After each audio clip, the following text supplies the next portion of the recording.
बालेश्वर जिला ओडिशार उपकूलवर्ती जिलामानक मध्यरु अन्यतम। यह प्राचीन कलिंगर एक अंश थिला, जहाँपरे मुकुंद देवंक मृत्यु पर्यंत उत्कलर एक अंचल होइगला।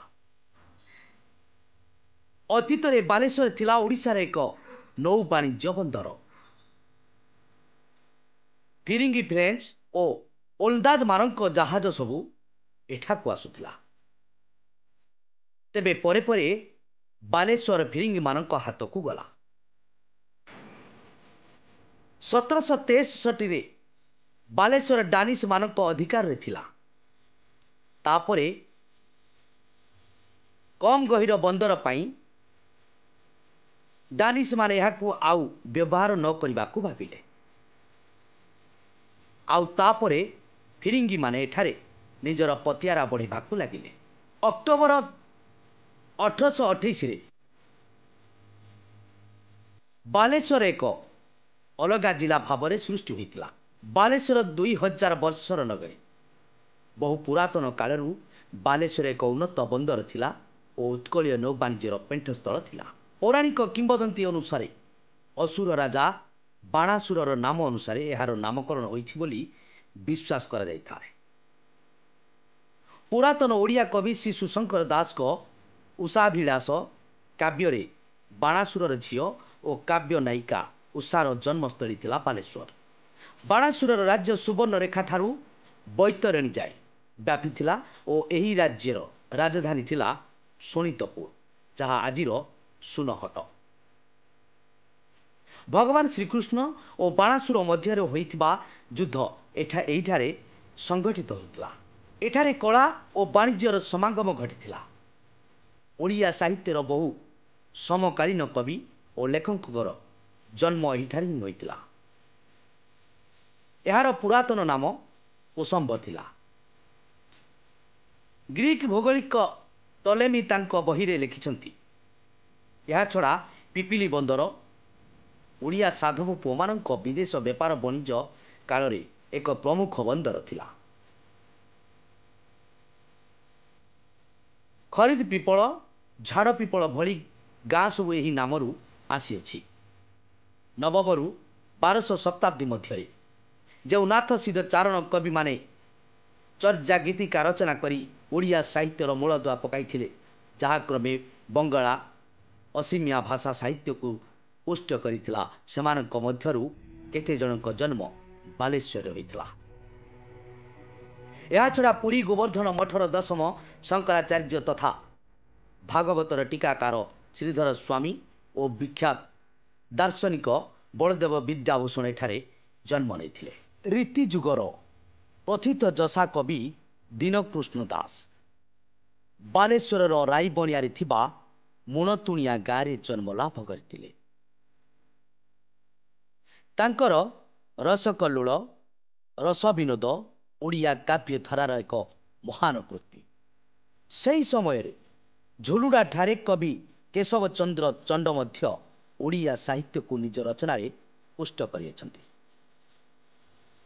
कविवर राधानाथ राय, व्यासकवि फकीरमोहन सेनापति और अभिभक्त बालेश्वर जिला और एबेकार भद्रक जिलार कवि कांत कवि लक्ष्मीकांत महापात्र, चारण कवि बांछानिधि, चिंतामणि, कृष्णकांत, पद्मचरण प्रमुखों ओडिया साहित्य प्रति अवदान अनेक।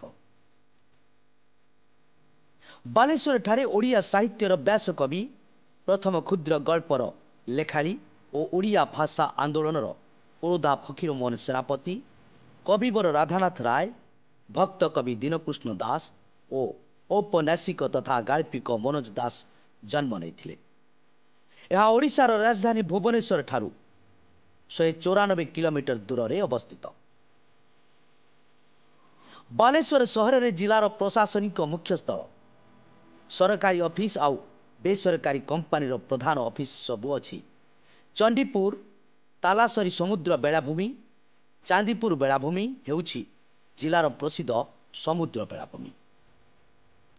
पंचलिंगेश्वर, क्षीरचोरा गोपीनाथ, लंगलेश्वर, लक्ष्मणनाथ, चंदनेश्वर, मणिनागेश्वर परी मंदिर गुड़िक ଆକର୍ଷଣର କେନ୍ଦ୍ର ପାଲଟିଛି। ବାଲେଶ୍ୱର ଜିଲ୍ଲାର 13ଟି ବ୍ଲକକୁ ନେଇ ଗଠିତ। ସୋର, ଖଇରା, ଔପଦା, ନୀଳଗିରି, ରେମୁଣା, ବାଲେଶ୍ୱର ସଦର, ବସ୍ତା, ବାଲିଆପାଳ, ଜଳେଶ୍ୱର, ଶିମୁଳିଆ, ଭୋଗରାଇ ଏବଂ ବାହାନଗା।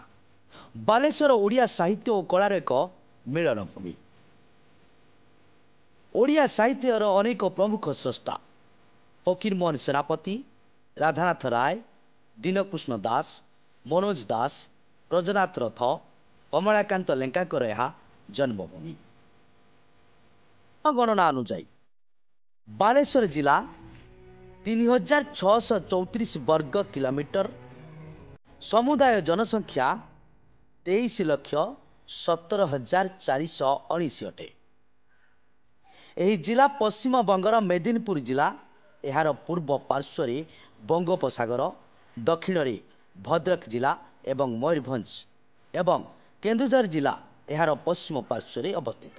ଏହି ଜିଲ୍ଲା 20.48ରୁ 21.59 ଉତ୍ତର ଅକ୍ଷାଂଶ ଏବଂ 86.16ରୁ 87.29 ପୂର୍ବ ଦ୍ରାଘିମାରେ ଅବସ୍ଥିତ।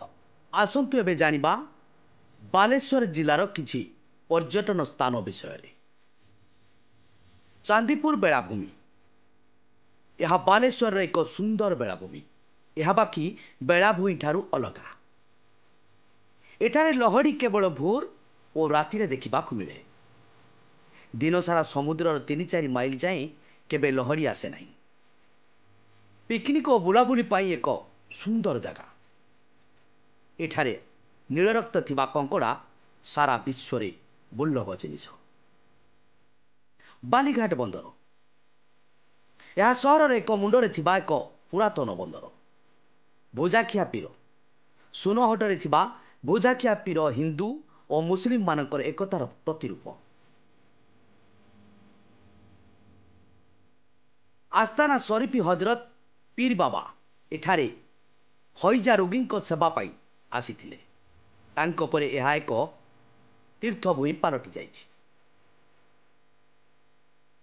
ବାଲେଶ୍ୱରୀ ଲୋକ ଭାଷାରେ ଭୋଜାର ଅର୍ଥ ମୁଢ଼ି। ବାବାଙ୍କର ମୁଢ଼ିରେ ଥିଲା ଭାରି ସରଗ, ଆଉ ସେଇଥିପାଇଁ ଏ ଜାଗାର ନାମ ଭୋଜାଖିଆ ପୀର। ଗାନ୍ଧୀ ସ୍ମୃତି ଭବନ।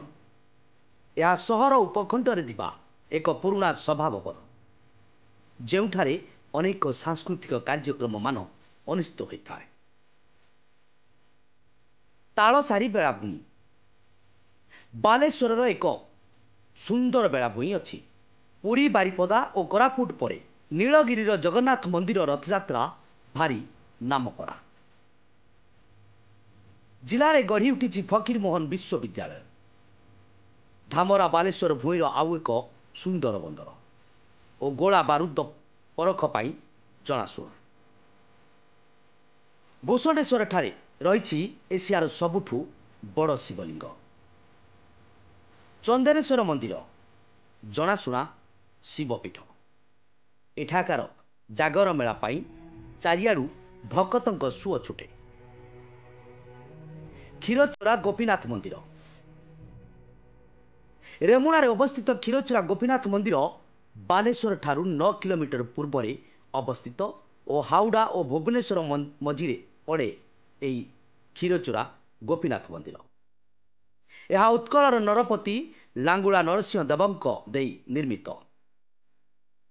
ଓଡ଼ିଶାରେ ଏନ୍ତୁଡ଼ିଶାଳ କହିଲେ ବାଲେଶ୍ୱରକୁ ବୁଝାଏ।